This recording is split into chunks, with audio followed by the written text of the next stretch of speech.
পরম শত্রুরাও এরকম কাজ, এত জঘন্য কাজ করতে পারে না। শুভ সকাল বন্ধুরা।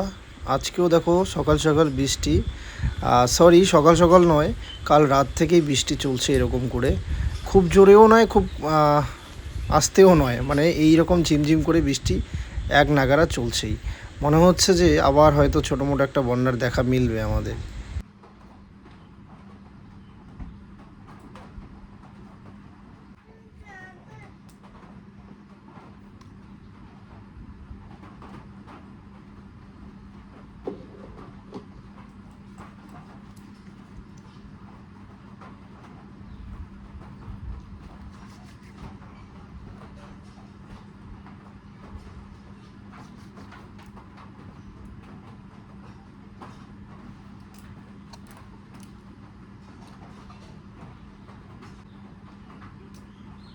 বাবা বাবা আয় বাবা, ওঠো ওঠো, ব্রাশ কর,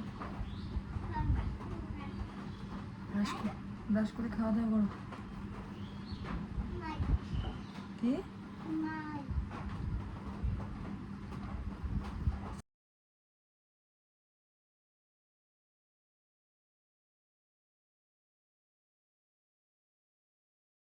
গুড মর্নিং বন্ধুরা, এখন বাজতে চলছে সকাল 7:30। আর এই যে মিথিল সোনা উঠে পড়েছে, আর মিতাল ছোটা ব্রাশ করছে। আর মিতাল ছোটা মানে মিথিল ওঠা, এটা স্বাভাবিক কথা, মানে ও তুলেই ছাড়বে আর কি। তোমরা হয়তো ভাবতে পারো যে প্রত্যেকদিন মিতু ভয়েস দেয়, আজকে আবার তানিশদা ভয়েস দিচ্ছে কি কারণে। তো কারণ তো ওই একটাই, মিতু হচ্ছে সারাদিন ওই সংসার কাজ বাচ্চা সব কিছু সামলিয়ে মোটামুটি ওই 10:30 11টার মধ্যে ঘুমিয়ে পড়েছে। আর এখন বাজে রাত 11:30, আমাকে ভয়েসটা দিতে হচ্ছে। রাতের বেলা যদি ভয়েসটা না দেওয়া হয় বা এডিটটা না করা হয় তাহলে কিন্তু সকালে খুব চাপ হয়ে যায়। আর এদিকে দেখো আমার ছোট ছেলে ঠাকুরদার কোল থেকে কিছুতেই যাবে না। গাড়িটা হয়েছে নষ্ট, ও ঠাকুরদা বলছে গাড়িটা ঠিক করে তারপর তোকে নিয়ে যাই, কিন্তু ছোটো ছেলে কিছুতেই মানছে না।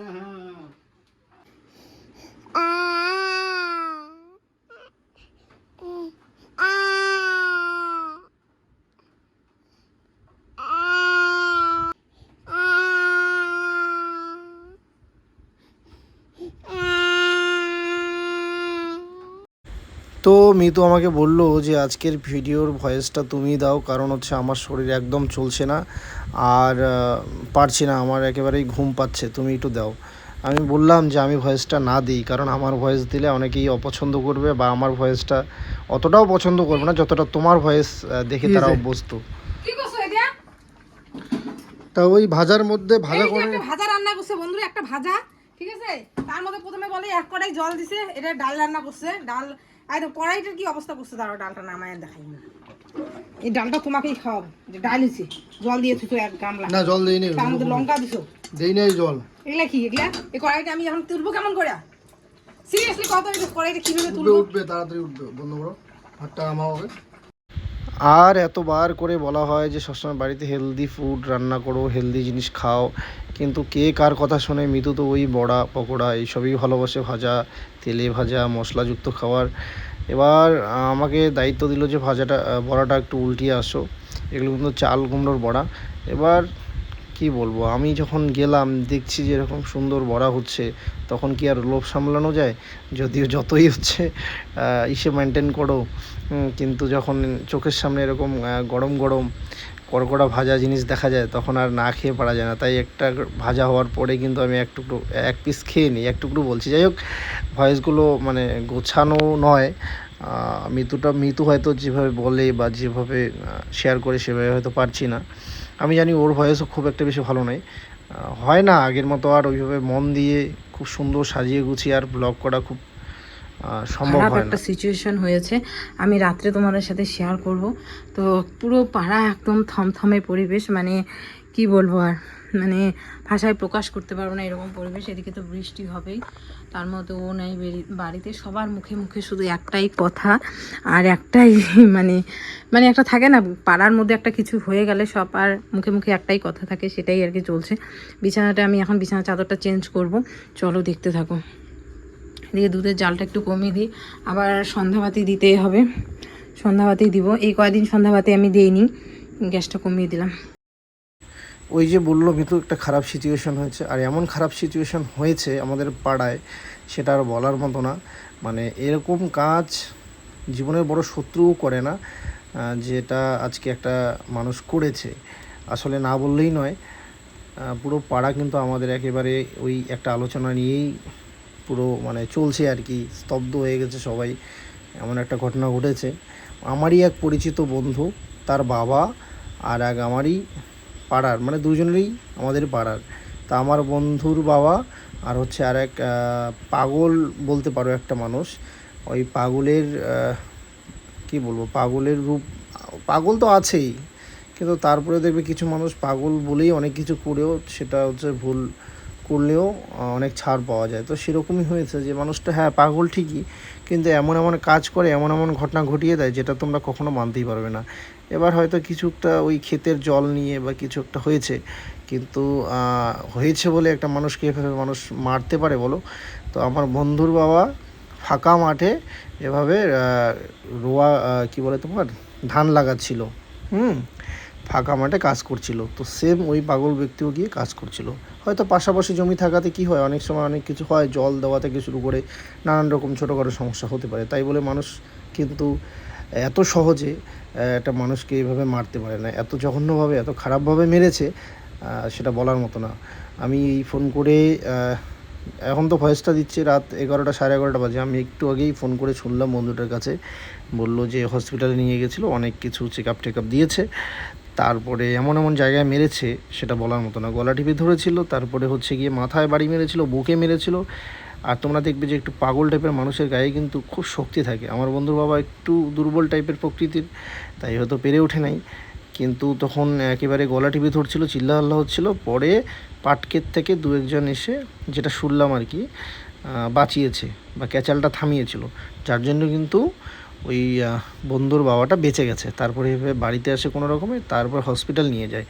হসপিটাল নিয়ে গিয়ে তারপরে আবার বাড়িতে নিয়ে এসে এখন উপায় নেই, যেহেতু একটা এরকম রক্তাক্ত অবস্থাও হয়েছে, তারপরে কিন্তু বাধ্য হয়ে ওনারা গিয়ে কেস করে, এবং কেস করার পরে ফাইনালি পুলিশ এসে ওই পাগল ব্যক্তিটাকে নিয়ে যায়। তোমরা হয়তো বলতে পারো যে পাগল, কিন্তু এর আগেও অনেক ঘটনা হয়েছিল যেগুলো হচ্ছে কি ওই পাগলের কথা বলেই ছাড় পেয়েছিল। আর এই ছাড় দেওয়াতেই হয়তো বা ওনার এত বড় সাহস হয়েছে। আসলে কি বলবো, মানে বললাম না যে শত্রু এমন কাজ করতে পারে না, তাই না? করতে পারে? পারে না। তো সেরকমই হয়েছে ঘটনা। কি বলবো, এই ঘটনাটা হওয়ার পরে আমাদের পুরো এই পাড়াটা একেবারেই কি বলবো, মানে ওই সবাই আফসোস করছে যে এমন একটা ভালো মানুষকে এভাবে মানুষ মারলো, যেটা কেউ মেনে নিতে পারছে না। আর হ্যাঁ, আমার বড় ছেলে এতটা দুষ্টুমি হয়েছে, এত দুষ্টামি করে, সেটা তোমরা ভিডিওতে দেখতেও পারো, বা অনেক সময় আমরা দেখাতেই পারি না। কিভাবে দেখাবো? ও এমন এমন কাজ বাড়িয়ে দেয়, সেই কাজগুলো করবে নাকি ভালোভাবে ব্লগ করবে, নাকি সেই দুষ্টামিগুলো দেখাবে। দেখালেও হয়তো বা তোমরা পছন্দ করতে পারো দুষ্টামিগুলো। যাই হোক, তাই মিতু আর আমি একটা সিদ্ধান্ত নিয়েছি যে একটা আশেপাশের মধ্যেই যদি ভালো একটা টিউশন টিচার পাই আমাদের পরিচিতর মধ্যে, তাহলে হয়তো ওকে এই বয়সে আমার মনে হয় না চাপ দেওয়াটা ঠিক হবে, কারণ বাচ্চাদের ব্রেইনে অনেকটা ইফেক্ট পড়ে। তো সেক্ষেত্রে আমরা চাইছি যে সপ্তাহে 1 দিন 2 দিন 3 দিন হলেও বা 1 দিন হলেও একটু এসে 1 ঘন্টা 2 ঘন্টা করে এসে হলেও পড়াবে। তো সেটাই একটা সিদ্ধান্ত নিয়েছি আমরা দুজনে মিলে। কারণ হচ্ছে কি, ও এইভাবে দিনকে দিন ফাঁকা সময় পায়, সারাদিন বাড়িটাতে দুষ্টামি করে। তো এবার সেটা তো একটা কথা, কিন্তু তারপরে ও মনে করো দিন এখন বড় হচ্ছে, আস্তে আস্তে তো ধরে নাও বেসিক যে জিনিসগুলো, সেটা হোক স্বরীয় স্বরা থেকে বর্ণ পরিচয়, বা সেটা হোক ওই ABCD, এই জিনিসগুলো যদিও ও পারে, কিন্তু তারপরেও কিন্তু আস্তে আস্তে একটু এগিয়ে যাক। না হলে পরে এইভাবে ওই সারাদিন বাড়িতে ওই দুষ্টামি করবে। তারপরে তো মাঝে মাঝে মোবাইলের ডিমান্ড করে। এখনকার বাচ্চারা তো বোঝোই, মোবাইল ছাড়া না খাবে না চুপ করে শুয়ে থাকবে। আর এত মৃত্যুর চাপ, বাধ্য হয়ে কিন্তু ওকে মোবাইল দিয়ে চুপ করে মানে বসিয়ে রাখতে হয়, বা দেখা গেল খাওয়ার সময় মোবাইল ছাড়া খেতেই চায় না। তাই কিন্তু আমরা এই সিদ্ধান্তটা নিলাম। কিন্তু হচ্ছে কি সমস্যা, যে আমাদের আশেপাশে কিন্তু কোনো টিউশন টিচার পাওয়া যাচ্ছে না। যদিও বা 1-2 জন আছে পড়ায়, কিন্তু তারা বুকিং, হয়তো বা দেখা যাচ্ছে অন্য কোনো কাজে ব্যস্ত, বা কলেজে ব্যস্ত, বা অন্য কোনো কিছুতে ব্যস্ত। এই ছোট বাচ্চাকে জানে যে কীরকম খচ্চর বা দুষ্টামি করবে, সেই জন্য অনেকেই রিজেক্ট করে দিচ্ছে, যে বলছে যে না পারবো না, অনেক মানে অন্য সমস্যা আছে, এই এরকম অজুহাত দেখিয়ে তারা হচ্ছে কি না বলে দিচ্ছে। এখন পড়ে গেছি টেনশনে আমরা, যে আমরা এখন তাহলে কি করব। আমাদের কথা তো ভয় পায় না, বা বাবা মার কাছে তো সেটা হয় না, যেটা হচ্ছে একটা টিউশন টিচারকে দিয়ে হয়, তাই না? তো ওই বিষয়টা নিয়েই ভাবছি। একটা কমেন্ট খুব আসে, সেটা আজকের থেকে নয়, অনেক দীর্ঘদিন থেকেই আসে, যে তানিশ বাড়িতে থাকে। আরও দেখলাম যে অনেকেই হচ্ছে খারাপ বা ভাষা ব্যবহার করেছে। যাই হোক, সেটা তাদের পরিচয়, তাদের ফ্যামিলি ব্যাকগ্রাউন্ডের পরিচয়, তারা কি পরিবেশে বসবাস করে সেটা তার কমেন্টের মাধ্যমে, তার লেখার মাধ্যমে ফুটে ওঠে। আমি সেই বিষয়ে কিছু বলবো না। যে যেরকম তার ভাষাও সেরকমই হয়, এটাই স্বাভাবিক। তো অনেক কমেন্ট আসে আমাকে নিয়ে। যাই হোক, যে সারাদিন বেকার বউয়ের সাথে চলে থাকে খায়, এগুলো যদিও ইগনোর করি, তারপরেও একটা খবর তোমাদেরকে দিব, যেটা হচ্ছে আজকে আর হয়তো বা বলবো না, সময় আসলে ঠিকই বলবো। হ্যাঁ, আর এমনটা নয় যে অনেক পরে তোমাদেরকে বলবো, খুব শীঘ্রই বলবো, একটু অপেক্ষা করো। অবশ্যই একটা খবর তোমাদেরকে দেওয়ার আছে। তো চলো, মিতু এদিকে সন্ধ্যাবাতি দিচ্ছে।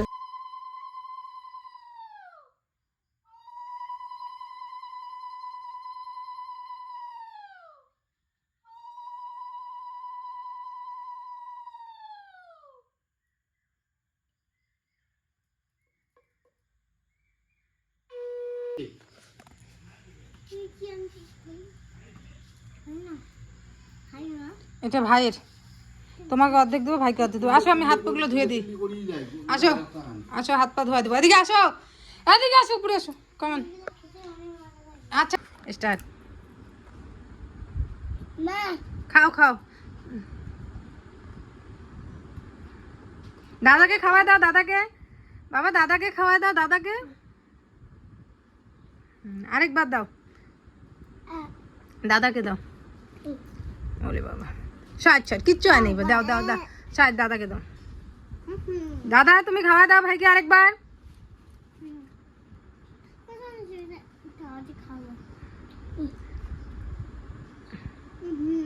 যাও ভাইকে দাও, অল্প অল্প দিবি।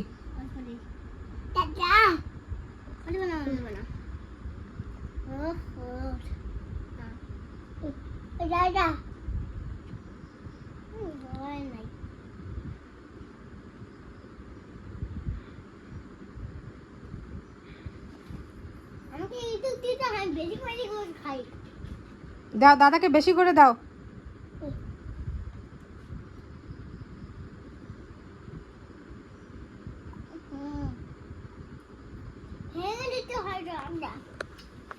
দাও, দাদাকে দাও।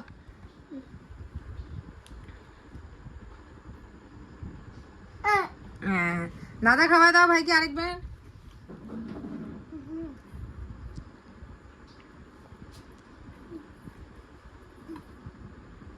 ছোট্ট ছোট্ট করে ভাইকে দিবা কিন্তু।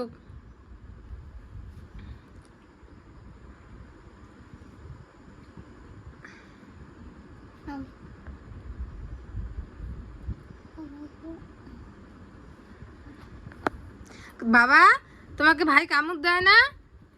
তোমাকে ভাই কামড় দেয় না? দেয়।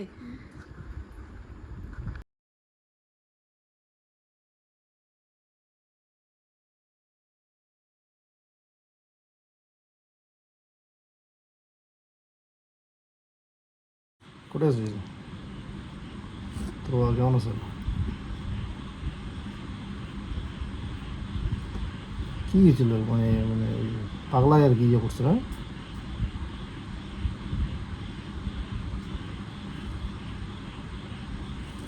হ্যাঁ হ্যাঁ।